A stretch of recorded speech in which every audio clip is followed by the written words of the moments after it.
Ready? Start. Mr.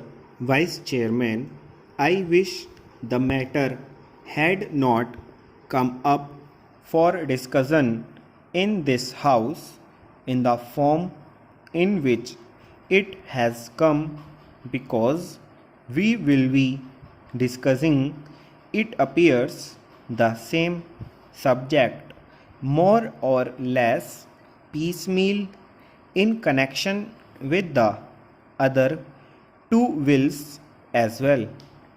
What was necessary for the government in this connection was to provide for a general discussion on the report of the Finance Commission, the kind of thing that we have on such reports, and after hearing the views of the members here, they should have formulated a will.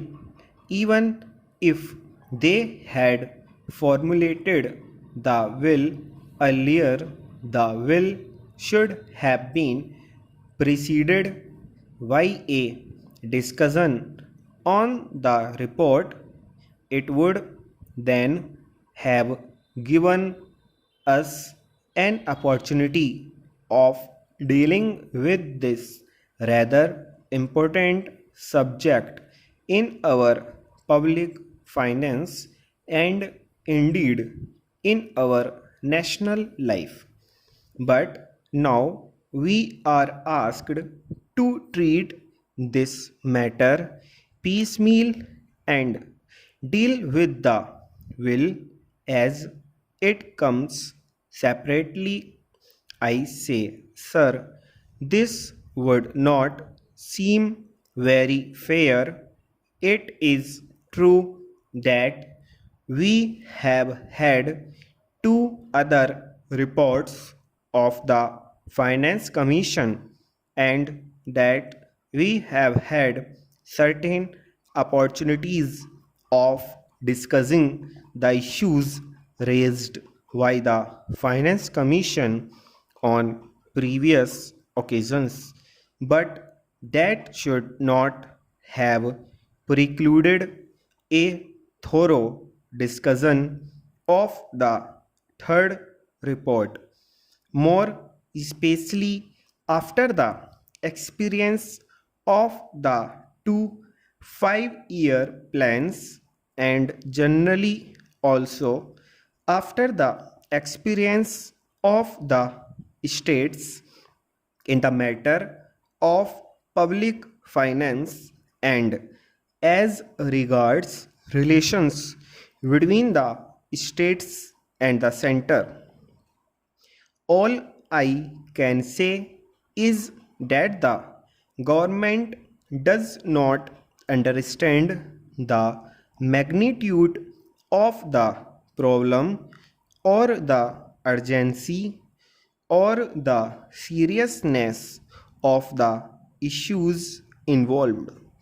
It is possibly because they think that all the state governments are under their control and that the state governments would toe the line whatever is laid down from here.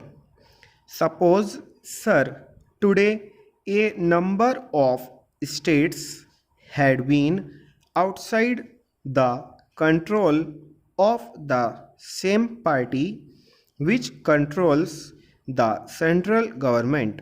Problems would have become acute because conflicts between the state governments controlled by certain other parties and those controlled by the Congress party which controls the central government would have arisen sharply, calling for a thorough discussion and mutual consultation in a different way.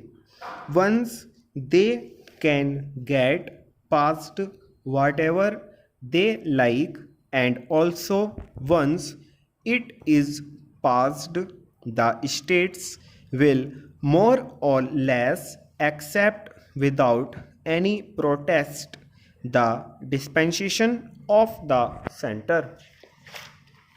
Now that the will is before us, we have to speak on this subject rather on the general themes. Yet I would like to make certain general observations in this connection, because the basis of the will is the report of the Third Finance Commission. This is a long standing issue facing the public finance of the country. Those who have studied economics will know well how this matter had come up even during the British time, when we did not have either independence or any kind of autonomy in the states.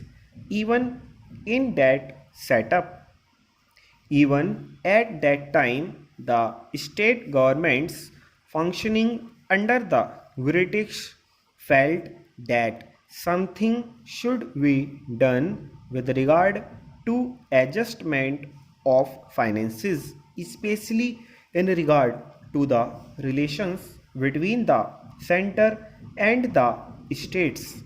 There had been a long standing controversy as to how the taxes, especially the income tax, should be divided between the center and the states.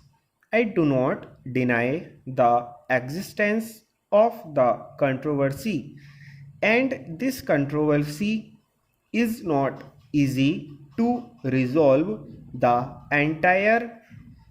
entirely agree, but I should have thought that the Third Finance Commission should be tried to face the problems before it, not more or less in a routine manner, but in the context of the new things, not only as they are today, but as they are going to shape in the coming future.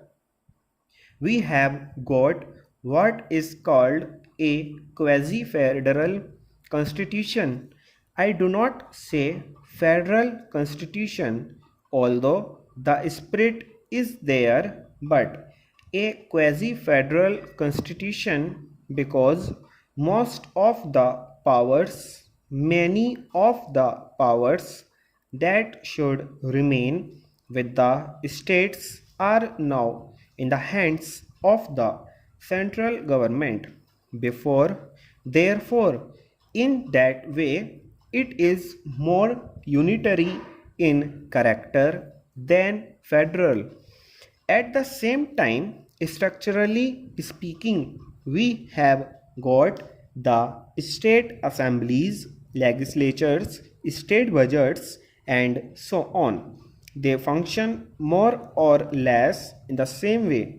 But if you go a little deeper into the affairs, it would immediately lead you to think that the states do not have any substantially real power, especially in the matter of finance. Perhaps at the time when the Constitution was framed, this aspect did not figure very much in the minds of the makers of the Constitution.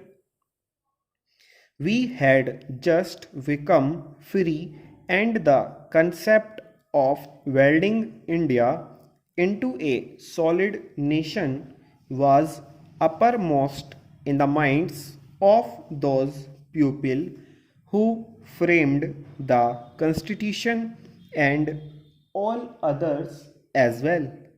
In that background, it was quite understandable that it should be the dominant thought as to how to put the different segments of the our country into a whole, namely the Indian Union. Stop.